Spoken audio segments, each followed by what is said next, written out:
শহরে মিয়া বলে শুধু রাত হইতে দাও। সে তো আমি জানি নারকেল বেগম, রাত হইলেই আমার থার্মোমিটারের জং ছেড়ে যাবে। শুধুই কি তোমার জং ছাড়িয়ে নেবে তুমি, আমারও পুরো মোবিল বাই করে দেবে। হ্যাঁ হ্যাঁ সে তো বটেই জন। বাবা বউরে, বউ তাড়াতাড়ি আয়, কি কাজ হয়ে গেছে বউ? কি হলো এত চেঁচিয়ে উঠলে কেন? দেখ দেখ দেখ, তোর মায়ের আর আমার বাবার বুড়ো বয়সে রস উতলিয়ে পড়ছে দেখ। মা এ কি কাজ করেছো তুমি? আমার শ্বশুরকে বিয়ে করে নিলে মা। আমার কোনো দোষ নেই রে মা, তার শ্বশুরই আমাকে বিয়ে করলো। বাবা আপনিও এই কাজ করলেন? ছি ছি ছি ছি ছি। বাবা নয়, ও শালো বাবার নামে কলঙ্ক। ও মির্জাফর, মির্জাফরের পরিচয় দিল একদম। মির্জাফর আবার ওইদিকে মুখ লুকাচ্ছিস কেন রে মির্জাফর? মির্জাফর আমাদের 5,000 টাকা দিয়ে শপিং করতে পাঠিয়ে দিয়ে এই কুকাজ করে ফেললি মির্জাফর। ছি ছি ছি, ভাবতেও ঘৃণা লাগছে আমার। শালা মির্জাফর, শালা মানুষের টাকা পয়সা হয়ে গেলে মানুষের চরিত্র বদলে যায়, তার প্রমাণ হাতে নাতে পেয়ে গেলাম রে মির্জাফর। ছোটবেলায় মা মারা গিয়েছিল, আমি কখনো কোনোদিনও স্বপ্নেও ভাবতে পারিনি যে আমার বাবা আবার বিয়ে করবে। মির্জাফর মির্জাফর, লটারিতে 2 পয়সা পেয়ে চরিত্র পাল্টে দিলি মির্জাফর। বাপ ফটকি রে, আর অপমান করিস না বাপ। চুপ কর মির্জাফর, চুপ কর। তোর ওই অপবিত্র মুখে আমাকে বাপ বলে ডাকবি না মির্জাফর। বাপ রে, ও বাপ ফটকে, আমাকে আর অপমান করিস না বাপ। তোর অপমান শুনে আমার ইচ্ছা হচ্ছে আমি কলা গাছে গলায় দড়ি দিয়ে ঝুলি রে বাপ ফটকে। তোর মতো মির্জাফরের বেঁচে থেকে বাকি লাভ আছে? বাপ ফটকি রে, ও বাপ ভুল বুঝিস না বাপ। বাপ ফটকি রে, এটা পেঁচিয়ে যা, পেঁচিয়ে বল, পেঁচিয়ে বাপ বল, সরে যা।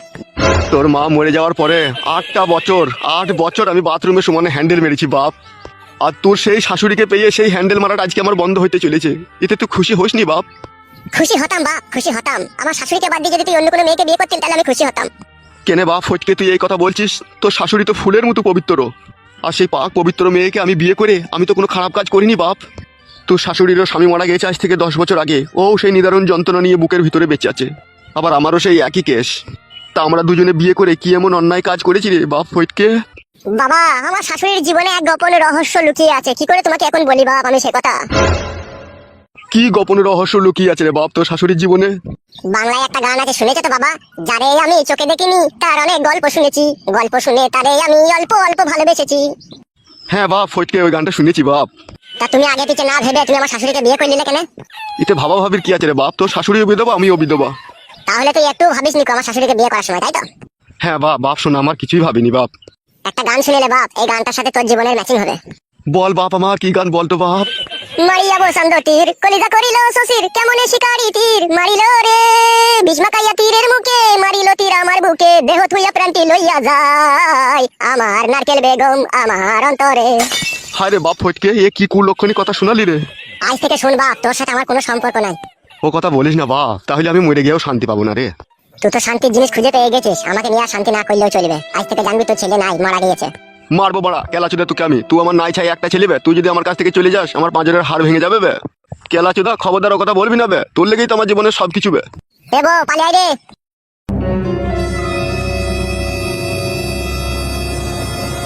হাগো নারকেল বেগম, তোমার সাথে কি কোনো ছেলের সাথে ভালোবাসার সম্পর্ক আছে লেকে? রাম রাম রাম রাম, ছি ছি ছি, কি জি বলো তুমি? এই বয়সে আমার আবার ভালোবাসা? তাহলে আমার ছেলে জি বললো আমার কপালে দুঃখ হবে পরে। ও ছোট মানুষ, ও এইসব ব্যাপারে কি বুঝে? দুঃখ হবে কি কষ্ট হবে সেটা তুমি আর আমি বুঝবো। তা অবশ্য ঠিক বলেছো তুমি। তুমি যদি আমাকে দুঃখ না দাও তাহলে কি করে দুঃখ হবে? হ্যাঁ গো, ওইসব নিয়ে মন খারাপ করো না, এসো আমার পাশে এসে বসো। শুধু পাশে বসবো কি, পারমিশন তো পেয়ে গেলাম, এবার তোমার পুরনো মোবিল বাই করে দেবো। এসো তাহলে, কাজ শুরু করে দাও। আমার বসলা কেন ওখানে?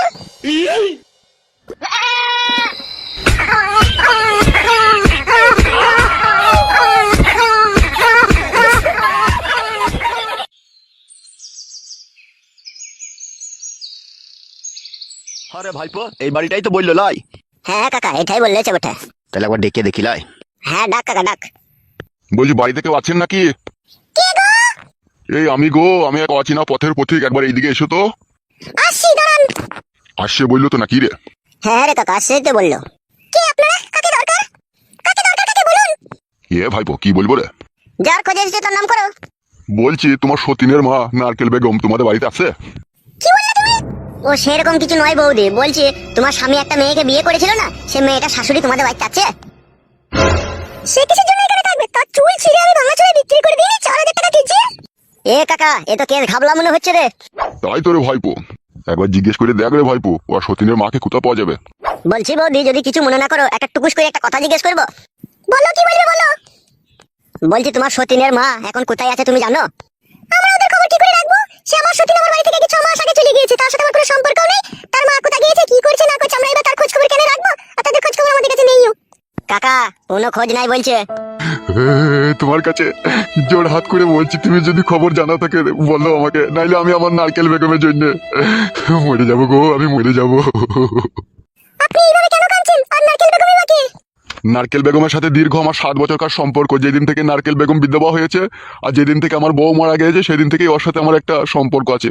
কিসের সম্পর্ক আছে আপনার নারকেল বেগমের সাথে? ওগো মেয়ে, গোপন প্রেমের সম্পর্ক আছে গো। তোমাকে আর কি করে বুঝাই বলো? ও আচ্ছা, বুঝতে পেরেছি, আর বুঝিয়ে বলতে হবে না। মেয়েও যে স্কুলে পড়াশোনা করেছে, মাও সেই একই স্কুলেই পড়াশোনা করেছে। হ্যাঁ বৌদি, ঠিক ধরেছো তুমি। হ্যাঁ গো চাচা, তোমার বাড়ি কোন গ্রাম গো? আর কি বলবো গো মেয়ে, আমার বাড়ি হচ্ছে চুয়াডাঙ্গা। তা তুমি এখানে নারকেল বেগমকে খুঁজতে এসেছো, তার মানে? কি আর বলবো মেয়ে, দুঃখের কথা। সে হারামি মহিলা আমাকে বললো আমি 2 দিনকার জন্য জামাই বাড়ি গেছি। আজ 22-23 দিন হয়ে গেল, বাড়ি যাওয়ার কোনো নামই নেই। আমি তো সেই জন্য তাকে খুঁজতে এসেছি। আর খুঁজে লাভ হবে না কাকা, তার মাও চরিত্রহীন, মেয়েও চরিত্রহীন। দেখো আবার কাউকে খুঁজে পেয়ে গেছে হয়তো। তাই নাকি? এরকম যদি হয় তাহলে তো আমার বেঘরে প্রাণ হারাবে। ওগো মেয়ে, তোমার যদি একটুকু সন্ধান থাকে বলো আমাদেরকে। আপনি যখন অত দূর থেকে অত কষ্ট করে এসেছেন, আমি তো ছেলেটার বাড়ি চিনি না, এইটুকু জানি ওর বাড়ি হচ্ছে খালপাড়ায় একটা ক্লাব আছে, ওই ক্লাবের কাছেই ওর বাড়ি। ওই ক্লাবে গিয়ে খোঁজ করো, তাহলে তুমি সব জানতে পারবে। আবার খাল পাড়াতেও যেতে হবে? যেতে তো হবে, যার খোঁজে এসেছো তাকে যদি না পাও, খালপাড়ায় কি ডেঙ্গাপাড়াতেও যেতে হবে। বৌদি ঠিকই বলছে রে কাকা। তাহলে কি করবি রে ভাইপো? যেতে হবে কাকা, এখন আর কি করার আছে। আগে এক কাজ করছো, ওই দোকানে গিয়ে কিছু চমড়ি খাইগা, তারপরে খুঁজবো চো। আর আপনাকে বলা হয়ে যায়, বুড়ো বয়সে প্রেমের ভীম রুটিছে নাকি আপনার?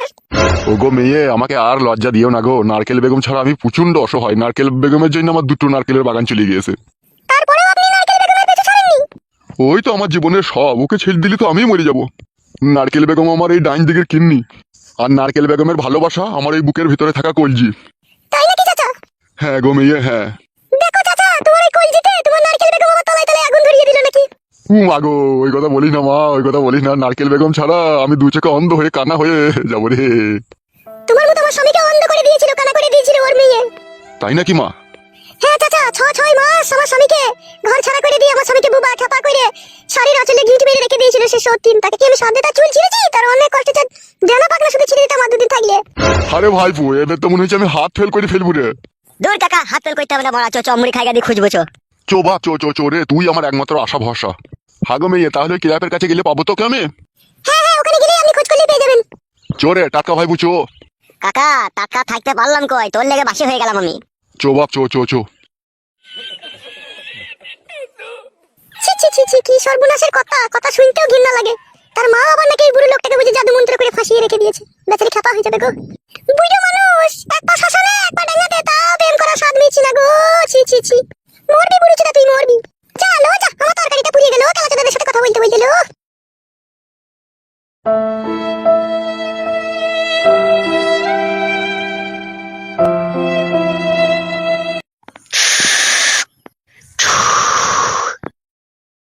বে বোকা চোদা, কার কাছ থেকে গেঁদা এনেছিস বে? নাটোর কাছ থেকে। লাউড়া চোদা, খবরদার ওর কাছ থেকে মাল নিয়ে আনবি না। কেন ওস্তাদ, মালে কি সমস্যা? লাউড়া কা বাল টেনে ধুমে বেরোচ্ছে না। বলি কি, আগের সপ্তাহে ভালো মাল আনবে। কি গো বড় ভাইরা বসে আছে নাকি? কে বে লাউড়া চোদা? এই গাল দিও না, আমি 3000 টাকা দিয়ে নতুন ঢুকলাম যে এই ক্লাবে। ও তাই নাকি? বেশ আয় কি বলবি বল। এই একটু বসবো? বস। তোমাকে দেখলেই না কেমন একটু ভয় লাগে আমার। কি রাচুদা, উস্তাদ এক সময় এখানকার দাপিয়ে বেড়ানো মস্তান ছিল বে। বাবারে, শুধু তাই বুকাচুদা, যত এই গ্রামে হাঁস মুরগি বদনা ছাগল ভেড়া আসলা ফয়ুর টিকটিকি যা চুরি করেছে সব আমাদের উস্তাদ বে। উলি বাবালো, শুধু কি তাই বড়া, কত জায়গায় ছাগল ভেড়া চুরি করতে গিয়ে ধরা পড়ে মারও খেয়েছিল। উলু বাবালো, শুধু কি তাই বড়া, কিছুদিন আগে একটা গাবিন ছাগলের উপরে উস্তাদ চড়া মাইতে গিয়ে সেখানেও কেলানি খেয়েছে।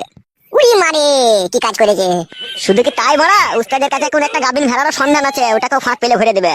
উড়ি বাবালো, কি উস্তাদিরে মারা ভেড়া কেউ ছাড়ছে না। শুধু কি লাউড়া তাই, উস্তাদ এখন তোর বইয়ের দিকেও নজর দিয়েছে। না না, এটা সম্পূর্ণ মিথ্যা কথা, নাই গো উস্তাদ। ঠিকই বলছে বে ও। মাগো, ওইরকম করো না উস্তাদ, নাই ছাই একটাই বউ, কত কষ্ট করে বিয়ে করেছে। ভালো করেছিস বে বোকা চোদা, ভালো করেছিস তো, বিয়ে করেছিস, ভালো জিনিস তো। তোর বউ মানে তো আমাদের বউ দেবে, একটু মাঝে সাঝে গিয়ে একটু পাঁজরে দিয়ে বসে একটু গল্প করবো, তা কি আছে বে। উলো বাবালো, কি ডেঞ্জার লোক লোক তুমি। শুধু কি লাউড়া তাই, তোর বউকে জামদানি শাড়ি কিনে দেবার সিদ্ধান্ত নিয়েছে উস্তাদ। না না, এটা মিথ্যা কথা। এ ঠিকই বলছে বে। মাগো, তা হবে, শাড়িটাকে আমি নিজে কিনে তোর বউকে দিয়ে আসবো, না তোর হাতে কিনে দেবো তুই দিয়ে দিয়ে দিবি? শাড়ি না দিলে হয়তো না, আমার বইয়ের মেলা শাড়ি আছে। গাঁড় ভেঙে দেবো লাউড়া চোদা, চিনিস তো আমাকে? এ বগাটি, তুই দিয়ে আসবি শাড়ি। ঠিক আছে ওস্তাদ, তাই হবে। বলছি ভিসি আর জাঙ্গিয়া এগুলো সব একসাথে শাড়ির সাথে কিনে দেবো তো, সায়া? হ্যাঁ লাউড়া, ওগুলো তো দিতেই হবে, নাহলে ম্যাচিং হবে কি করে? কি বে, মুখ পানে তাকাচ্ছিস, কিছু বলবি নাকি? তোমার সাথে আবার কথা বলা যায়? তুমি এখনই গুলি করে দেবা, তুমি যে লোক। আর শুনছি নাকি লাউড়া তোর বাবা একটা মেয়েকে বিয়ে করেছে, এটা কি সত্যি? এই একটা মেয়েকে লয় তো আমারই শাশুড়িকে। কি কাজ করেছে গো উস্তাদ? তাই তো রে লাউড়া, এ তো ভাববার বিষয়। ওবে পাটা খাট ধরে গেলে একবার টেনে দে তো। হ্যাঁ হ্যাঁ দিচ্ছি উস্তাদ। ওবে লাউড়া চোদা শোন, তোর বাবাকে একবার ক্লাবে দেখা করতে বলবি। বাবা ক্লাবে এসে কি করবে, বাবা বয়স্ক মানুষ। বয়স্ক কেলা চোদা, তা বিয়ে করেছে কেন বে, বয়স্ক মানুষ তো তোর বাবা। সেই জন্যই তো বাবার সাথে আমার একটু অশান্তি হয়েছে। যখন বাড়ি যাবি মনে করে তোর বাবাকে বলে দিবি, ঠিক আছে? আমি আজ বাড়ি যাবো না, আজকে আমি ক্লাবেই শুয়ে থাকবো। সে শুয়ে থাকতো অসুবিধা নাই, যখন যাবি তখন বলে দিবি। জগা, আমি একটু বাইরে চললাম, তুই বস। ঠিক আছে উস্তাদ, যাও।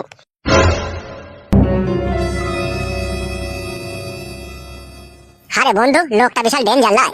হ্যাঁ রে বন্ধু, বিশাল ডেঞ্জার। সব সময় একটা গুলি ভরা পিস্তল থাকে ওর কাছে। সেটা দেখে বুঝতে পারছি শালোটা একটু কাঁপানো লোক। গাল দিই না বে। ও শুনতে পাবে না, তুই আমার বন্ধু, তোকে বলবি আমি গাল দিলাম বলি না ভাই। হ্যাঁ তো বসে থাকবি, থাক, আমি বাড়ি চললাম। তো বাড়িতে যাবি, একটা উপকার কর ভাই আমার। বল না, ওরা কি উপকার করতে হবে? আমি সেই সকাল থেকে কিছু খাইনি, তোদের বাড়ি চল, আমাকে চারটে মুড়ি দিবি শসা দিয়ে, আমি খাবো। চো বানা, যদি শসা দিয়ে মুড়ি খেয়ে তোর পেট ভরে খাবি, চো তাহলে। ওরে আমার ভাইরে, চো তো। চো উঠ।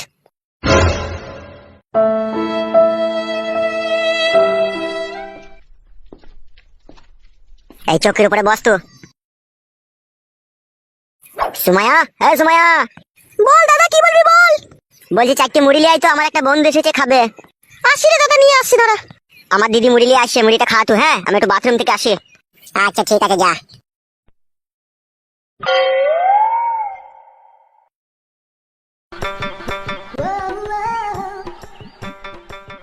ইলি বাবালো মাল।